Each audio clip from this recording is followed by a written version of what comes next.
Masantésexuelle.com, c'est si bon d'agir. Alors Valérie, quels sont les signaux qui peuvent nous montrer qu'on plaît à quelqu'un? Alors les signaux, il y en a beaucoup, mais la plupart du temps, en fait, on ne les voit pas, parce que quand on pense qu'on ne plaît pas, on n'est pas toujours à l'aise. Donc la première chose pour voir les signaux, voir si on plaît, il faut être à l'écoute de ces signaux, donc il faut regarder. Donc ça veut dire que, je vais donner un exemple concret, lorsqu'on arrive quelque part, il faut observer et regarder les autres, parce que ça va être le meilleur signal de savoir si ils nous regardent et si on peut plaire. Donc il y a quand même des petits signaux qui ne trompent pas, donc ça veut dire que la chose principale, c'est le regard. Donc ça veut dire que si quelqu'un nous regarde et que le regard ne se fixe pas sur nous, donc quand je dis un regard qui se fixe, ça veut dire qu'on peut croiser le regard de quelqu'un, mais on peut le croiser et avoir un temps d'arrêt avec un échange de regard. Là, c'est souvent un signe qui dit, bah tiens, l'autre accroche mon regard, donc ça veut dire qu'il peut avoir quelque chose chez moi, en tout cas, qui lui plaît au niveau là, plutôt de mon physique, puisqu'on est dans les premiers échanges, en tout cas. Ouais. Le sourire aussi.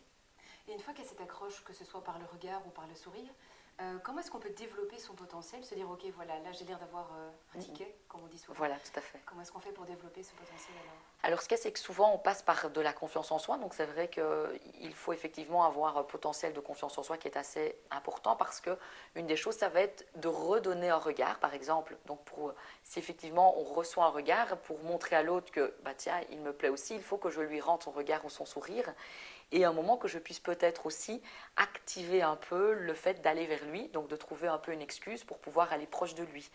Il faut savoir aussi qu'un signal important par rapport au fait que l'autre nous plaît, c'est le toucher.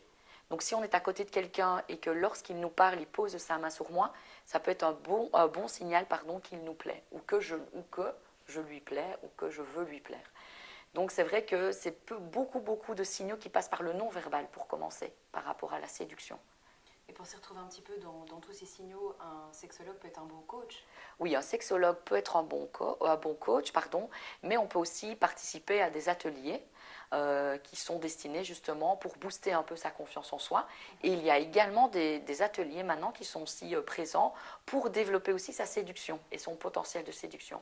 Donc il faut savoir qu'actuellement, bon, ça fait déjà plusieurs années, mais il y a beaucoup de personnes célibataires d'une trentaine ou une quarantaine d'années et qui ont besoin effectivement d'avoir plus de confiance en elles, parce que ça fait peut-être 15 ans ou 20 ans qu'elles étaient en couple et elles se retrouvent célibataires. Donc c'est pour ça qu'il y a de plus en plus maintenant de possibilités de faire des groupes et des ateliers par rapport à ce sujet. Ok, merci beaucoup.